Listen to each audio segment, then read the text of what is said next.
Cancer के दौरान आमतौर पर मरीजों को कीमोथेरेपी के जरिए इलाज उपलब्ध कराया जाता है।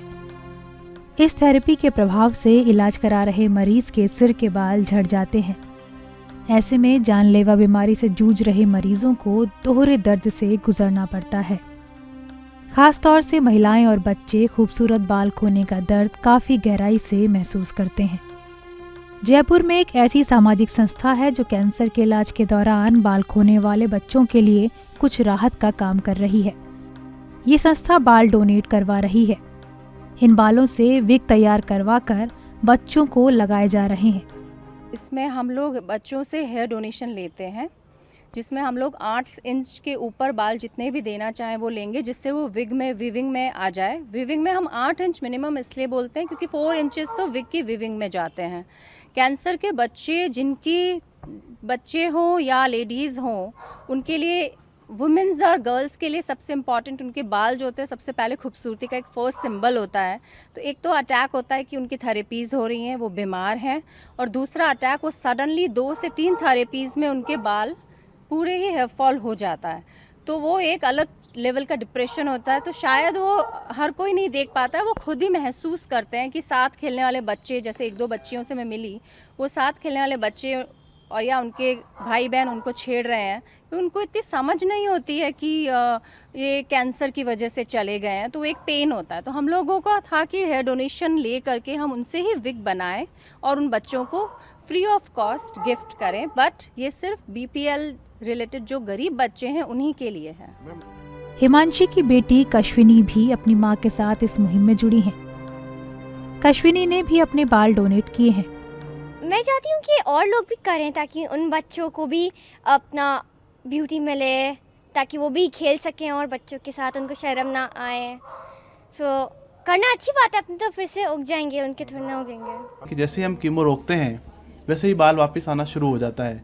बालों की ग्रोथ नॉर्मल होती है और 3 से 4 महीने के अंदर बालों की ग्रोथ बहुत एक्सेप्टेबल हो जाती है और फीमेल्स का लुक पहले जैसा हो जाता है।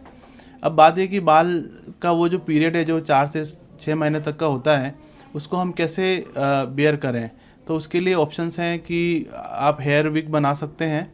तो वो फीमेल की खुद की जो लेडी है उसके खुद के बालों का ही बन सकता है, उसके बालों के टेक्सचर के जैसे दूसरों के बालों का बन सकता है, और आर्टिफिशियल हेयर्स भी बन सकते हैं।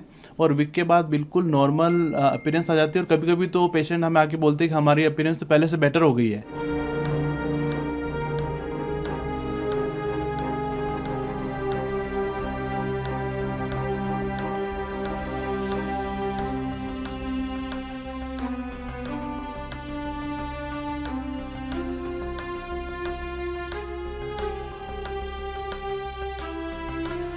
एक विशेष जो, अब अगर हम इसके साइड इफ़ेक्ट की बात करते हैं तो इससे एलोपेशिया जैसे बाल जो होते हैं वो गिरते हैं। लेकिन इसमें महत्वपूर्ण बात ये भी समझने की है कि जब वो बाल गिरते हैं तो जब ट्रीटमेंट पूरा होता है तो वो बाल वापस भी आते हैं। लेकिन निश्चित रूप से जब व्यक्ति के इलाज के दौरान बाल गिरते तो कहीं ना कहीं उसमें जो व्यक्ति ऑलरेडी इस दौर से गुजर रहा है, इस कठिन समय से गुजर रहा है, उसके अंदर इस तरह की एक असहजता है, एक असहायपन है, उसमें कहीं ना कहीं इस तरह का एक अवसादग्रसित भावना है। तो उसमें जब इस तरह के उसके अपीयरेंसेस होती हैं तो कहीं ना कहीं वो उस तरह के भावों को और ज़्यादा बल देते हैं और उसकी नकारात्मकता में कहीं ना कहीं इजाफा कर सकते हैं।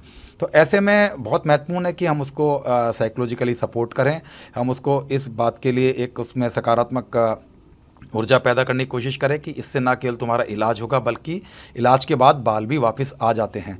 और ऐसे समय में हमें उसके साथ सहानुभूति रखनी चाहिए, उसके साथ एक पॉजिटिव एक कम्युनिकेशन बना के रखना चाहिए।